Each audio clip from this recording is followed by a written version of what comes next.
Яна миний үсийг голж гинүү. Ашус подкаст маань. Ашус подкаст. Тийм үуч. За.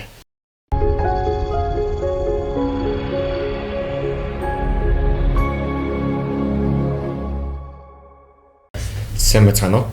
Эрүүл мэндийн хамтаа бүтээцгийн өрөөндөө Ашус зөвлөжин подкаст маань их эхлэх бэлэн болсон байна.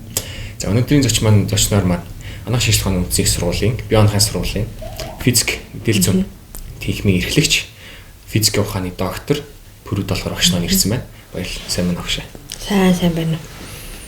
За, юуны өмнө хамгийн ихний сэдв болохоор мэдээлэл зүйн эрүүл мэндийн салбар.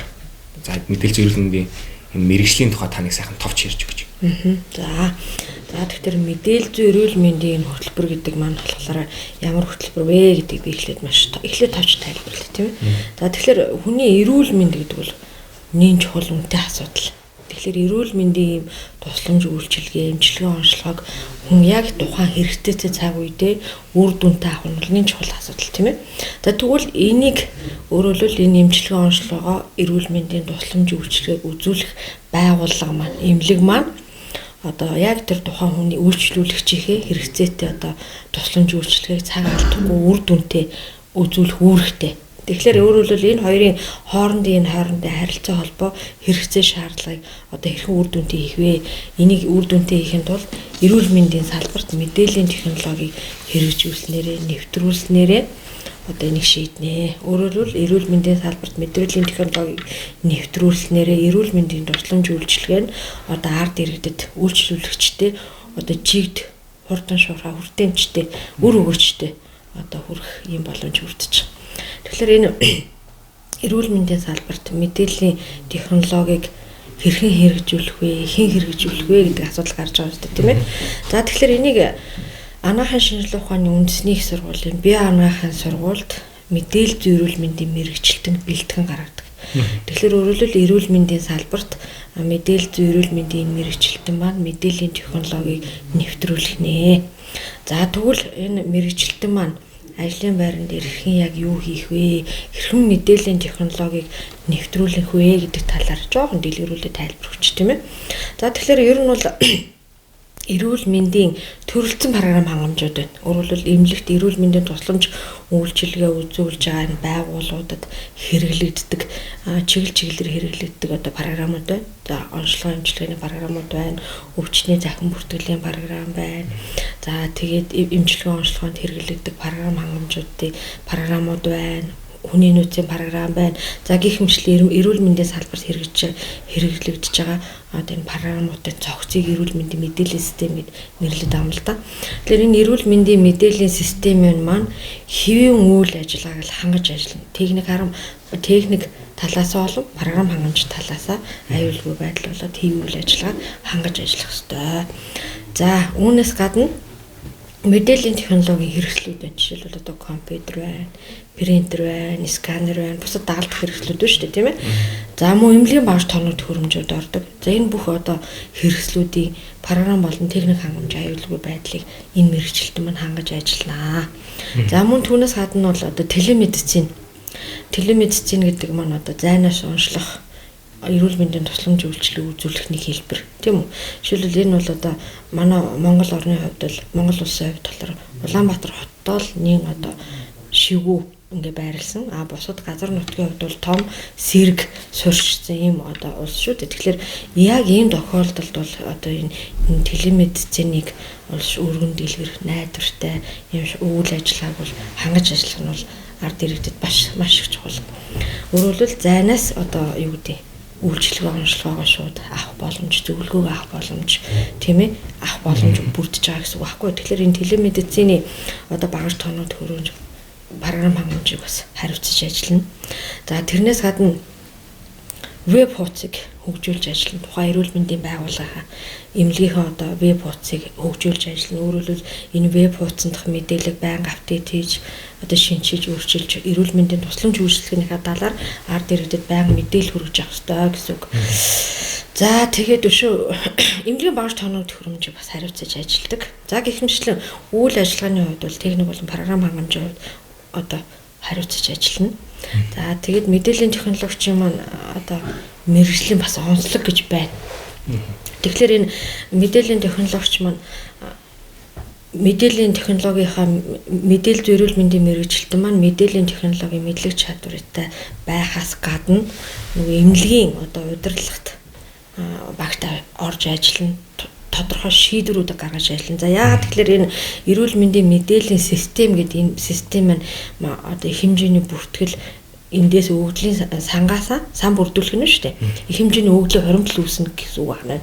Өвчтний тухай мэдээллүүдийн хоримтлал үүснэ, эмнэлгийн баг тооног төхөөрөмж, тэгэл тэр цаг ашиглалт, үйлчлэгийн цаг энэ төр гэл эндээс үл нөгөө тухайн байгууллага маань хэрхэн яаж үр дүнтэй ажиллах вэ? Энэ талаар бүх мэдээллүүд нь ингээ хоримтлал үүсгэх нь байна. Тэр энэ мэдээллүүдээ задлан шинжилгээ хийн, боловсруулалт хийн. Тэгээ эндээс одоо яавал үр ашигтай ажиллах нь, яавал одоо хурдан төргөн тусламж үзүүлэх хэрэгтэй болж байна. Ямар зохион байгуулалттай ажиллах уу гэд эндээс шийдлүүдийг гаргана. Энэ шийдлүүд маань маш зөв байх хэрэгтэй. Өөрөөр хэлбэл нөгөө талаар байгууллага хүн хоорондын харилцаа, багад төхөөрөмж хүн хоорондын харилцаа, хүн хоорондын харилцаа, өөрөөр хэлбэл мэргэжлүүдийн хоорондын харилцаа юм олон янзын харилцаа холбоог нэгтгэж зангижиж ажиллаж байгаа ийм мэргэжилтэн гэдэг утгаараа багаар ажиллах нөгөө тухайн мэргэжилтэн бас одоо багаар ажиллахад их сайн мэргэжсэн төлөвсөн тийм ээ харьцаа хандлага зөв байх хэрэгтэй, хурдан төргийн шийдвэрээ гаргадаг байх хэрэгтэй. Тэгээ энэ ажлуудын цаана бол хүний нөгөө амнаас эрүүл мэндийн үнэтэй асуудал маань байгаа учраас энэ мэргэжилтэн маань нэг хариуцлагатай ажиллахын мэргэжлийн шаардлага гэж байна. За тэгээд ер нь бол сүүлийн үед болохоор сүүлийн үед ч биш л дээ. Ерөнхийдөө энэ мэдээллийн технологийн энэ мэргэж талаар Монгол улсад нэвтрүүлж ажиллахад нэг шаардлагатай одоо зүйлүүд төр их анхаарч ажиллана. Жишээлбэл судалгаа шинжилгээний ажилд өөрөөр их голчлон анхаарч ажиллана. Нэг төрөнд. Тэгээд судалгааны шинжилгээний ажлууд нь ямар ажлууд байх вэ гэхээр одоо эмнэлэгт эрүүл мэндийн салбарт захимжуулж болох одоо эмч ажилчдын ажлыг одоо хөнгөвчилж болох одоо үйлчилгээ тусламжийг хэрхэн шуурхай болгох, яаж үр дүнтэй болгох, ерөөс энэ бүх зүйлүүдэд маш их одоо судалгаа шинжилгээ анхаарлаа хандуулж ажилладаг. Ийм одоо онцлогтой мэргэжил байна. За тэгвэл ерөөхдөө энэ програм дээр суурилсан мэргэжил тийм. Тэгэхээр ийм маш олон мэргэжил байдаг л та. Програмаар суурилсан. Тэгэхээр энэ мэдээлэл мэдээллийн технологи гэсэн энэ мэргэжил эрүүл мэндийн салбартаа уялж байгаа мэргэжил нь яг бусдаас яг ямар ялгаатай байдаг юм болов? За тэгэхээр мэдээлэл эрүүл мэндийн мэргэжлийн ер нь мэдээллийн технологийн чиглэлийн мэргэжлийг Монгол улсын хэмжээнд бидний судалгаагаар бол 17-8 хөтөлбөр одоо Монгол улсын хэмжээнд хэрэгжиж байна. Тэгэхээр энэ бусад ийм ижил төстэй гэж хэлнэ шүү дээ. Ижил төстэй ийм хөтөлбөрүүдээс ялгахт онцлогуд байна. За тэгэхээр би түрүүн хэлээд байгаа шүү дээ. Хүний амнаас эрүүл мэндтэй холбоотой юм чухал дата өгөгдлүүдээр ажиллаж байна. Тэрний нууцл аюулгүй байдлыг хангаж ажиллах хэрэгтэй. Нууцлыг хангаж ажиллана. Хууль эрх зүйн одоо хүрээнд эрүүл мэндийн салбарт хэрэгжиж байгаа хууль эрх зүй тэр дүрм журмыг мөрдөж ажиллана. Тэгэхээр өөрөөр хэлбэл энэ мэргэжилтэн маань зөвхөн мэдээллийн технологийн одоо мэргэжил мэдлэг чадвар гэхээсээ гадна өшөө бас энэ хийж байгаа маш сайн мэдэрч ойлгож одоо тэр нууцл аюулгүй байдлыг хангадаг энэ цаад өгөгдөл маань одоо маш үнэтэй учраас энийг маш ойлгож мэдэрч ажиллаж байгаа хэрэгтэй болж байна. Тэгэхээр өөрөөр хэлбэл энэ утгаараа жишээлбэл одоо манай энэ хөтөлбөрт антропологийн үндэс анаахын нэр томьёо олон улсын өвчний ангилал за тэгээд биологи болон анагаах ухааны өгдлүүд гэдэг ийм хичээлүүдийг илүү их судлана. За мөн энэ эрүүл мэндийн байгууллагын ийм одоо удирдлага мэдээллийн одоо нууцл аюулгүй байдлыг хангах одоо энэ талын чиглэлүүдийг бас үзнэ. За тэгээд эмнэлгийн бүртгэл мэдээллийн кодчлгээд бүр яг ийм одоо тустай эрүүл мэндийн мэдээллийн системийн тухай илүү их кодчлоо би тухай их сайн үзэж судлана.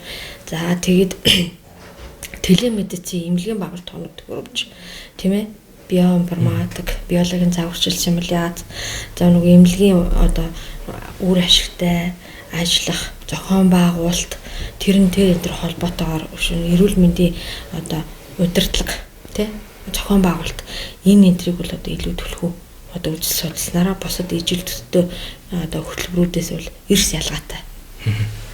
За тэгэхээр ерөөхдөө эрүүл мэндийн салбарт ажилладаг яра илүү их ялгаатай байгаа тийм ээ. Тэгэхээр эрүүл мэндийн одоо энэ мэдээлэл зүйч, эрүүл мэндийн мэдээлэл зүйч яг энэ мэргэжлийг мэрэгчлэр төвшиж гараад мэрэгчлэлтэн болсон хүн эрүүл мэндийн салбарт ороод яг ямар ажил мэргэжил дээр очиж албан тушаалд ажлын байр. За тэгэхээр 2013 оны эрүүл мэндийн сайдын ийм 140 тоот ийм тушаал үүдэг. За энэ тушаал дээр болохоор эрүүл мэндийн тусламж үйлчилгээ үзүүлж байгаа байгууллага эмнэлэгт мэдээлэл технологийн алба нэгж одоо ажилланаа.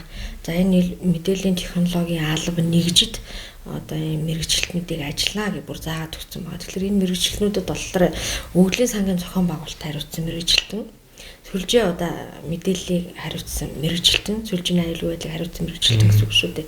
За дараагийнх нь програм хангамж хариуцсан мэрэгчлэтэн, за тэгээд телемедицийн хариуцсан мэрэгчлэтэн гэд бүр яг ингэ чиглэлээр нь ингэ заагаад өгсөн байна. Тэгээд энэ одоо ажлын байрнуудад манай мэдээлэл зүйн хөтөлбөрөөр төгсөж гарсан оюутнууд ажиллах бүрэн боломжтой. Одоо яг ажиллаж байна. Одоо ингээд төгсөөд гарсан тэр ажлын байрууд дээр ажиллаж байгаа оюутнууд гэж одоо мэрэгчлэлтэн болсон гэж байна тийм. Тэгэхээр тэр мэрэгчлэлтнүүд дээр хэрэгэд яг ямар ажлыг хийж явж байгаа бай яг одоо.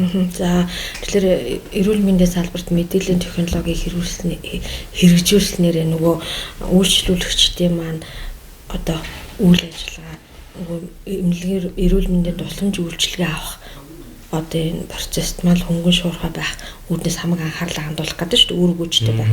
За тэгээ үүний нэг жишээ ажлууд бол зөндөө хийгдэж байна уу? Жишээлбэл манайх ч одоо төгсөөд энэ хөтөлбөр хэрэгжиж эхэлснээс хойш 20 гаруй мэрэгчлэлтэй эрүүл мэндийн салбарт зах зээлд бэлтгэж гаргасан байна л да. За тэгээд энэ төгсөгчд маань одоо Монгол улсад эрүүл мэндийн салбарт 20 гаруй албыг үүсгэж байгуулж одоо энд ажиллаж байна. Тэгэхээр тийм ажиллаж байна. Тэгэхээр энэ одоо хийж байгаа ажлуудаас одоо хамгийн одоо энгийнээс нь одоо тайлбарлах юм бол одоо эмчилгээний онцлогооныхоо одоо шинжилгээнийхээ хариуг цахимаар авдаг болсон тийм ээ. Цахимаар авдаг болсон байна. Цахимаар одоо захиалга өгдөг болсон байна. Үйлчилгээний хязгаарлалыг утсаар шинжилгээний хариугаас авдаг болсон байна. Шинжилгээний хариуг автомат машинуудаас авдаг болсон байна. За гэх мэтлээ одоо тэгээд ийм гэх мэтлээ ийм ажлууд хийсний үр дүнд л эрүүл мэндийн тусламж үйлчилгээ чинь нөгөө хөнгөн шуурхай үр өгөөчтэй нөгөө цаг ашиглалт энэ төр гэдэг чинь тийм энд л гарч ирж байгаа гэсэн үг шүү дээ. Тэгээд гэх мэтчлэн тийм. Тэгвэл ерөөхдөө таны зүгээс мэдээлэл зүйн чиглэлээр одоо ингэ мэдээлэл зүйн эрүүл мэндийн салбарт яг юуг хийгээсэ цааш тийм ямар юм хийж хэрэгжүүлээсэ гэсэн тийм бодол. Тэгэхээр манайх хөтөлбөр хэрэгжүүлж эхэлснээс хойш 200 гаруй мэрэгчлэлтэн бэлдсэн гэдгсэн тийм үү. За энэ ажлын байран дээр болохоор нойролцоогоор хамгийн сүүлийн судалгаагаар бол 86% нь ажлын байр арай хангагдаад ажиллаж байна. За энэ хүүхдүүдээс нэг 70 орчим хувь нь өөрөөр хэлбэл нийт ажил эрхэлж байгаа одоо төгсөгчдөөс гэсэн үг шүү дээ. 70 орчим хувь нь улсын 2-3 дугаар шатлын эмнэлгүүдэд 2-3 дугаар шатлын эмнэлгүүдэд чинь дүүргийн эмнэлгүүд улсын клиникийн одоо том эмнэлгүүдэд ажиллаж байна гэсэн үг. Тэгэхээр энэ мэдээллийн технологийн албыг хариуцсаад мэрэгчлэлтнийг хийж байна гэсэн үг шүү дээ. За тэгэхээр энэ манай төгсөгчд ер нь энэ эрүүл мэндийн салбарт одоо хийгдэж байгаа ажлууд бол энэ жишээлбэл одоо байнгын эмчийн одоо хяналтанд ор байдаг ийм байх шаардлагатай өвчтнүүд үйлчлүүлэгчд байна тий. Тэгэхээр энэ үйлчлэгийг одоо цахимаар авдаг. Ийм үйлчлэгээр нэвтрүүлж эхлээд одоо яг ийм тестэнд одоо шалах юм одоо нэвтрүүлэх юм шатанда явж байна. За дараагийнх нь болохоор байгууллага хооронд одоо мэдээлэл солилцох өвчтний одоо мэдээлэл солилцох мэдээллүүдээ солилцох энэ одоо үйл ажиллагаа яг хийгдээд одоо удахгүй бүрэн дуусах ийм шатанд хамгийн ихний эмнэлгүүд дээр хэрэгжиж эхлээд ингээ явж байна. Энэ үйл ажиллагаанууд өшөө илүү амжилттай болоод ирэхлээр энэ эрүүл мэндийн тусламж үйлчилгээ маань өшөө илүү шуурхай хүртээмжтэй бидний нөгөө хэлж эхэлсэн зорилго маань биелэгдэж ажиллаж хаад одоо их төхөн болж байна л да. За ерөнхийдөө бол мэдээлэл зүйн эрүүл мэндийн салбарыг сайхан тайлбарлаж өгсөнд баярлалаа. За тэгээ одоо болохоор ерөнхийдөө одоо 12 төгсөж байгаа дүүнэртээ одоо манай дүүнэрт таны гоё сайхан зөвлөгөөг тий энэ мэргэжлийг яагаад сонгох ёстой тийм шалтгаан гоё тийм хэлж өгч. За тэгэхээр за энэ хамгийн нэгдүгээр одоо шалтгаан бол би энэ хөтөлбөр магадлалыг тэмдэглэгдсэн. Монгол улсын хэмжээнд 17-8 хөтөлбөр хэрэгжиж байгаас хамгийн дөрөнд магадлал идэвхжүүлсэн мэдээллийн технологийн чиглэлийн хөтөлбөр бол манай мэдээлэл зүйрүүл мэндийн хөтөлбөр байна. Тэгэхээр магадлал идэвхжүүлнэ гэдэг маань өөрөө энэ хөтөлбөрийг хэрэгжүүлэхэд орчин нөхцөл боловсон одоо багшлах боловсон хүчний мэдлэг чадвар тэгэл тэр одоо сургалтын орчин баа тоног төхөөрөмжүүд бол одоо чанарын өндөр түвшинд байна. Энэ бол чанартай энэ хөтөлбөр хэрэгжиж байна гэдгийг л одоо баталгаажуулсан процесс шүү дээ. Тэгэхээр энэ бол том үзүүлэлт тийм үү, энэ хөтөлбөрийг сонгон судлах одоо шалтгаан нь болохоор за өшөө дараагийнх нь 2 дахь шалтгаан болохоор энэ одоо олон улс төдийгүй Монгол улс одоо ирээдүйдээ өшөө хийхээр зорилттой юм маш олон ажлууд одоо хийгдэж байгаа. Эд цэцгэлэн хөгжиж байгаа салбар гэж хэлж болно. Тийм салбарт одоо ажиллах ийм мэргэжилтэн бэлтгэж байгаа юм хөтөлбөр. Тийм учраас энэ бол одоо бас ирээдүйдээ цаашаа сурах одоо боломжтой өөрийнхөө ажил амьдралын карьерийг өсгөх боломжтой. Одоо сүүлийн үед бол одоо ингэж ярьдаг болсон байна шүү дээ, тийм ээ. За ийм гэж л ийм шалтгаанууд байна шүү, тий. За гэх мэтлэн тэгээд ер нь бол сайн мэргэжилтэн гэдэг бол тухайн оюутнаас тухайн хүнээс өөрөөс нь л маш их шалтгаалж шүү дээ, тийм ээ. За сонирхолтой гой мэдээллүүдийг өгөөжтэй мэдээлэлтэй өргөсөн танд баярлалаа. За өнөөдрийн маань подкаст өгөр өндөрлж байна. Баярлалаа. За